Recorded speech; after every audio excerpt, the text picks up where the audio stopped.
Hello everyone, welcome back to ABA with Dr. D. This is your host, Dr. D. A real pleasure to have you back here. I'm very excited to talk about this topic. This one is called priming or disengagement warning. If you've ever had difficulties with your student, your child, your client, having a hard time transitioning from preferred activities or something that they're really into to something that they don't really want to do, this is probably a really good strategy for you. We're going to talk a little bit of how this strategy basically looks. We're going to basically get a chance to watch a video model of it. And basically, it's a really good topic because it's a very common procedure we use in the field of behavior analysis, specifically when we're working with escape maintain behaviors. Before we get into this, I want to thank everybody for subscribing to our channel. If you haven't done so, don't forget to do so because we have a lot of great content heading your way. Okay, so let's get started with priming or disengagement warning. They're both synonymous. Some people like to say priming, some people like to say disengagement warning. It's both the same thing. Honestly, the idea here is the fact that we're gonna basically use this intervention to before we provide an instruction. Sometimes what happens, one of the biggest errors I see is when we try to remove an activity that the individual is doing in that particular moment without any notice.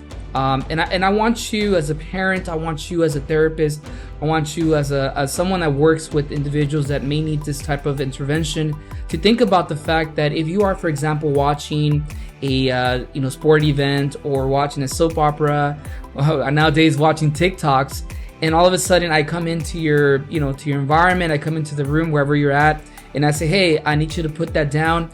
I need you to go take out the trash can or take out the trash. And I need you to do it now. A lot of you guys, I would say 99% of you will probably not like that very much. And you're going to probably react in a way where you're going to be like, nope, not going to do it. And that happens. That happens because once again, we are so into like something that we like to do. And all of a sudden someone comes in and starts giving us these instructions that are not something we enjoy. Yes, we will get a reaction. And I think that's where really we want to avoid that. Okay, we want to ensure that we are implementing this is considered an antecedent intervention to reduce the likelihood of these particular behaviors or these episodes that may be once again caused because we're not giving the individual any kind of notice. Okay, that I think we all are, in all fairness, we should all get some type of warning before we're asked to transition, to something that we need to do or asked to do. Okay, so a bit more information here. So, here it says if your client has a tendency to throw a tantrum when preferred items are taken away from him or her, as a therapist, you can give your client a disengagement warning. So, for example, we will play with something else in 2 minutes prior to removing the preferred item. So it's something that tackles the whole aspect of escape, access maintain to behavior. Sometimes once again that could happen, and that's where you create this sense where you're able to give them some type of notice that you will need to basically transition to something else. Okay, we're gonna get into it.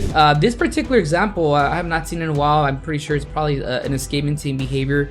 We're tackling the escape function, which, to be honest with you, that is the one that I really focus on a lot when it comes to like using the priming technique.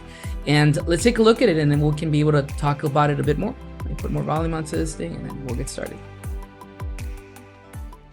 Hey Janelle, look, in 1 minute we're gonna start doing our homework. Okay, we're gonna have to stop using our iPad. Okay, so I'm gonna start the timer now. Look, here we go.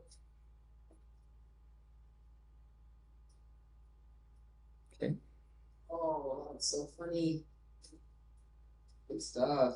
So just to give you a little bit of context here, it seems like the iPad is obviously the preferred item or activity. The child is playing with the iPad, and I'm going in there and I'm giving some type of notice. Hey, in a minute we're gonna transition to doing homework. Okay, so very common situation that you may be seeing in with the client you're working with. Okay. So you see I have my timer there, so it's good to see. That's probably one of the required equipments is to have some type of like timer, a watch or something. I use my phone. You could use that too.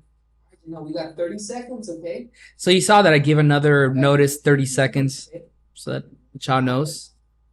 Sometimes we forget to do that, so that's very important to give more notices, okay? Oh, look at the little happy faces. And I may do a countdown. Is that a rose? Oh, very nice. Okay. All right, now you got 15 seconds. So there you go, 15 seconds. Oh, look, 10, So I 9, do a countdown. 8, 7, 6, 5, 4, 3, 2, 1. Nice. All right, time's up. Good job, Janelle. All right, time's up. We're going to do our homework now. Awesome. There you go. So very, very, like I said, very straightforward. I would think.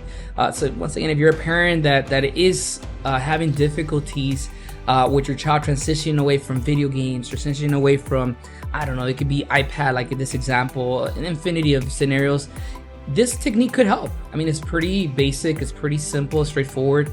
All you really need is for you to give, once again, use a timer or a watch, whatever way to keep track of the time, get the child's attention, and then you deliver the time that you're gonna, basically tell them, hey, in a minute, it could be 2 minutes, 3 minutes, whatever amount of time. If you are working with the clinical team, that's where they could recommend the amount of time that you would like to use. Some people don't like the countdown, some people do. So that's really up to you as a clinician. What would be the best way? If you want to do that 10, 9, 8, 7, some kids like that. They really enjoy that interaction. And some kids, once again, find that aversive. So it's up to you if you want to add more notices during the process. Okay.